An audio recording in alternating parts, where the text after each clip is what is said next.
What's up, guys? Well, here's a vacuum that is currently under repair. This here is my Kirby Generation 3, G3 for short. I bought this on eBay for only 50 bucks, and they claim the belt did not spin. Well, the first thing I did when I got this home was I replaced the belt. Let's go ahead and take the head off and show you. See right here, when I replaced the belt, I put it back on, it still wouldn't spin. Come to find out, the belt lifter wasn't really grabbing a hold of the belt entirely all the way. And it gets kind of finicky to put this thing on. Because normally when the belt lifter grabs, let me go ahead and turn my flash on. The lifter grabs a hold of the belt, it normally wraps around, and when you insert it, it should center out and grab a hold of the motor shaft. Well, it gets pretty finicky the way this thing goes on. Sometimes it doesn't really like to wrap around the shaft all that well, which probably is the reason why this belt wouldn't spin in the first place. Well, on top of that, sometimes it doesn't really want to line up down at the bottom either. So yeah, it's got, I don't know whether this is related to a worn out brush roll or what, but you have to get it centered on the shaft, and of course you're going to want to lock it in place. Put it back on to make sure that the belt grabs a hold of the shaft, which I think it did. And so as I made sure the belt was grabbing a hold of the shaft, I turned it on, and the belt, luckily enough, the brush roll started spinning. I was able to do a nice quick vacuum around my room here. But I ran into another problem. The headlight was blown out, which that was an easy fix, and I don't think I need to show you how to replace a headlight, what you can do, if you own a G3 or a G4, the headlight lens is actually held in by two metal screws, instead of the G5, G6, and Ultimate Gs, where the lens is actually held on by plastic clips. But anyway, I replaced the headlight lens, it worked. But another thing I ran into was the transmission was stuck. And I'm not too sure what it was, but whenever I would put it into drive, it just wouldn't move forward. But it was staying neutral just fine.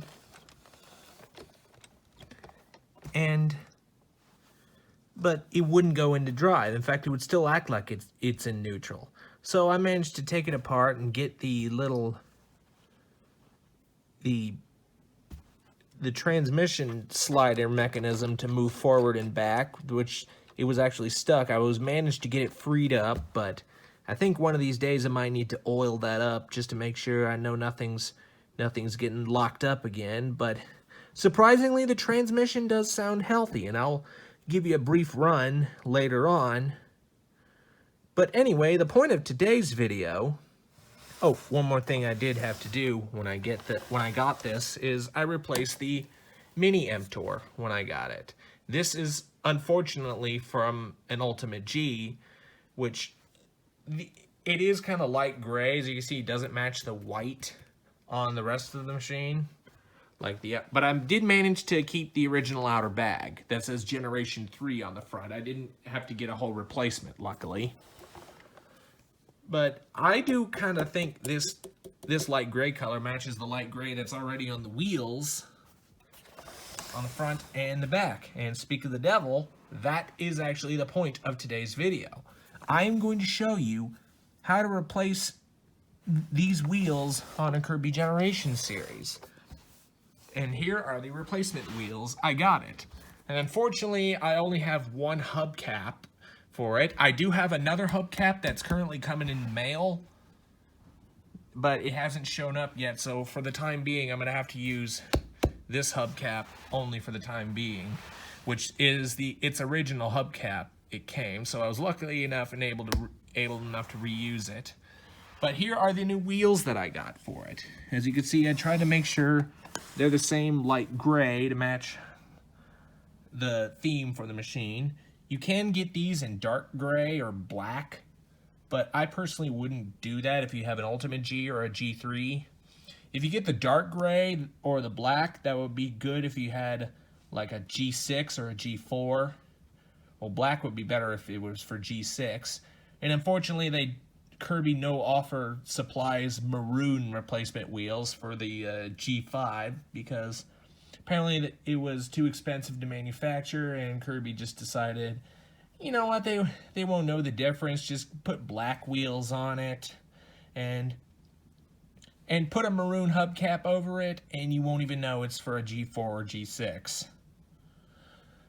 But anyway, enough of my blabbing. I'm going to show you how this wheel change is able to be done. In order to change the wheels, you're going to want to remove this little C-clip that holds the old wheels on in place. Now, it's going to get kind of tricky because you got to make sure you center it out. But once you pull the C-clip off, and I'm going to go ahead and do the other side while I'm at it.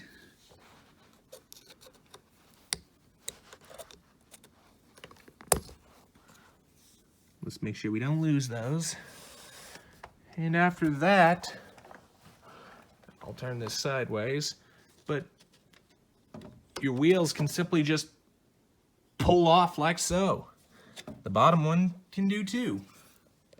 As you can see, these are very worn out. I believe there was a replacement. Sorry, I was trying to feel this spider to see if it was alive. Thank God it's not. But anyway, once you have those guys out, you can just simply slide your new wheels in place and replace the C-clip.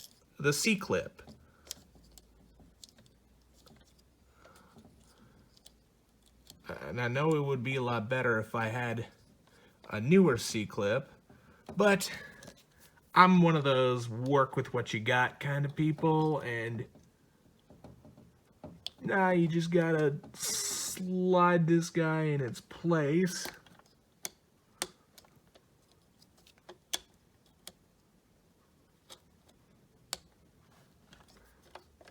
And it should hold right in place. Now I'm gonna go ahead and do the other side.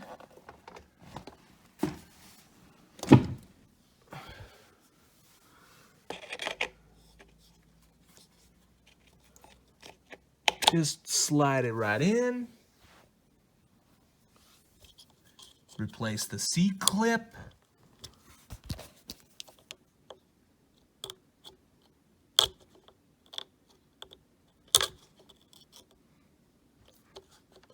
And now it's right in place. And voila, you have just replaced your new wheels. The only thing we should do now is put your hubcaps on. Now I'm gonna put the old one on the side of the outer bag. I'm gonna leave the good side in place without a hubcap, so when the new one comes in, it'll have a fresh new looking hubcap, and it should look a lot better than this old raggedy one. But for the time being, it's alright. So now I'm gonna go ahead and tear this thing apart, and we'll go ahead and grease up the transmission slider. Well, sorry I didn't pick up the camera to show you guys any of the work I did, but I managed to get the transmission to a point where it's not jumping all over the place by one, greasing up the drive mechanism, or at least the slider mechanism, I should say. To which I don't think the transmission jumps anymore, but let's see how it works. There we go.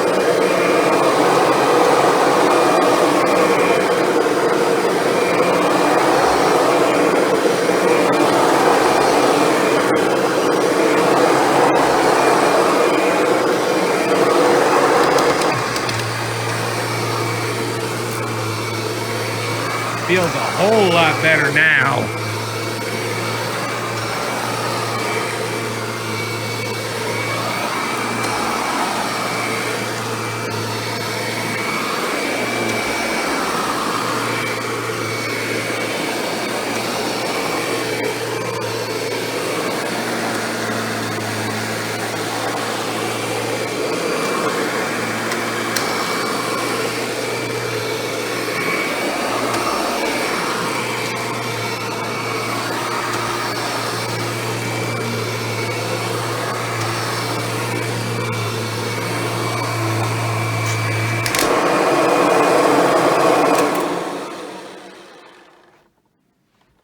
Wow, this thing runs exceptionally smooth. The transmission sounds pretty good too. It doesn't make extremely loud grinding noises like most of the transmissions I've heard. And surprisingly, the motor has a very smooth run to it as well.